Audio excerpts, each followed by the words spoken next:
بسم اللہ الرحمن الرحیم۔ حضرت مریم علیہ السلام کے حمل کی کیفیت یوں ہے کہ حضرت مریم علیہ السلام اپنی خالہ یا بہن کے گھر غسل حیض کرنے کے لیے گئیں، پھر پردہ لٹکانا چاہتی تھی کہ حضرت جبرائیل علیہ السلام ایک بے ریش اور خوبصورت نوجوان کی شکل میں ظاہر ہوئے۔ حضرت مریم علیہ السلام نے دیکھا کہ یہ نامحرم میری طرف متوجہ ہے، تو حضرت مریم علیہ السلام نے اس سے فرمایا، میں پناہ مانگتی ہوں تجھ سے ساتھ اللہ کے اگر تو پرہیزگار ہے۔ حضرت جبرائیل علیہ السلام نے کہا، میں وہ شخص نہیں ہوں کہ جس سے تو ڈرے، میں اللہ کا فرشتہ ہوں، تجھ کو پاکیزہ لڑکا بخشنے آیا ہوں، جس کو قرآن پاک نے یوں بیان فرمایا ہے۔ ترجمہ، فرشتوں نے کہا، اے مریم، اللہ تمہیں خوشخبری دیتے ہیں اپنی طرف سے ایک کلمے کی، اس کا نام مسیح عیسیٰ بن مریم ہوگا، وہ دنیا اور آخرت میں مرتبے والا ہوگا اور اللہ کے قریبی بندوں میں سے ہوگا، لوگوں سے باتیں کرے گا جب جھولے میں ہوگا اور جب پوری عمر کا ہوگا،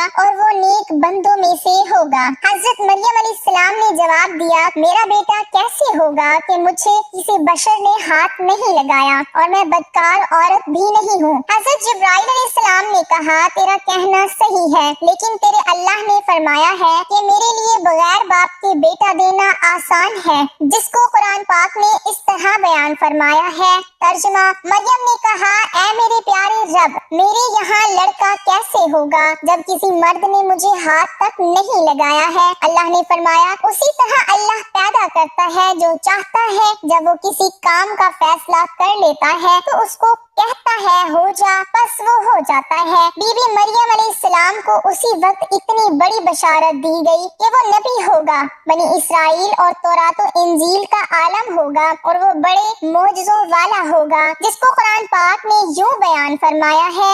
ترجمہ، اور اللہ اس کو کتاب اور حکمت اور تورات اور انجیل سکھائے گا، اور وہ رسول ہوں گے بنی اسرائیل کی طرف۔ حضرت عیسیٰ علیہ السلام کی پیدائش۔ غرض یہ کہ تمام بشارتوں کے بعد حضرت جبرائیل علیہ السلام نے حضرت مریم علیہ السلام کے گریبان میں روح مبارک کو پھونک دیا، جس سے فی الفور حمل رہ گیا۔ حضرت مریم علیہ السلام فرمایا کرتی کہ دوران حمل تنہائی میں حضرت عیسیٰ علیہ السلام مجھ سے باتیں کرتے تھے اور مجمع میں خدا کی تسبیح بیان کرتے تھے، حالانکہ آپ علیہ السلام ابھی پیٹ میں تھے۔ حضرت مریم علیہ السلام اور آپ کی خالہ صاحبہ جب آپس میں ملاقات کرتی تھی تو ایسا معلوم ہوتا کہ خالہ کے پیٹ کا بچہ یعنی حضرت یحییٰ علیہ السلام بھانجی کے بچے یعنی حضرت عیسیٰ علیہ السلام کی طرف جھکتا ہے، یعنی اسلام کرتا ہے۔ ابن کثیر۔ یوسف نجار جو بی بی مریم علیہ السلام کے ماموں کا بیٹا تھا، وہ بیت المقدس میں عبادت کرتا رہتا تھا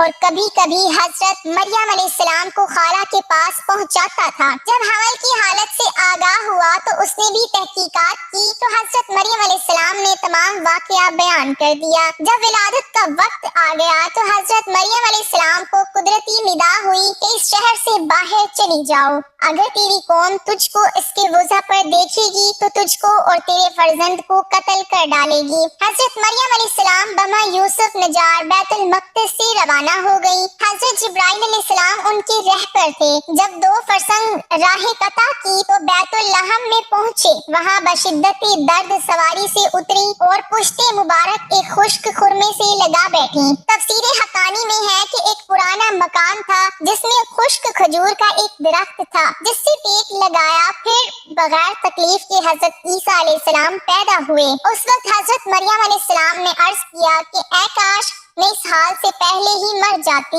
اور نسیہ منسیہ ہو جاتی۔ حق تعالیٰ نے ملائکہ کو بھیجا اور اپنے فضل و کرم سے وہیں ان کے پاؤں کے نیچے سے ایک پانی کا چشمہ ظاہر کر دیا۔ ملائکہ نے حضرت عیسیٰ علیہ السلام کو غسل دیا اور حضرت جبرائیل علیہ السلام بحکم رب خلیل ندا دی کہ اے مریم غمگین مت ہو، اللہ نے تیرے لیے نہر جاری کی ہے اور خشک درخت کو سرسبز کیا ہے۔ اب تو خرمے کی شاخ کو ہلا، وہ تجھ پر تازہ خرمے گرائے گا، تو تازہ خرمے کھا اور پانی پی اور بیٹے کے دیدار سے اپنی آنکھیں ٹھنڈی کر۔ حضرت مریم علیہ السلام نے کہا، اگر لوگ مجھ سے پوچھیں کہ یہ بچہ کہاں سے لائی ہے تو میں کیا جواب دوں گی؟ حضرت جبرائیل علیہ السلام نے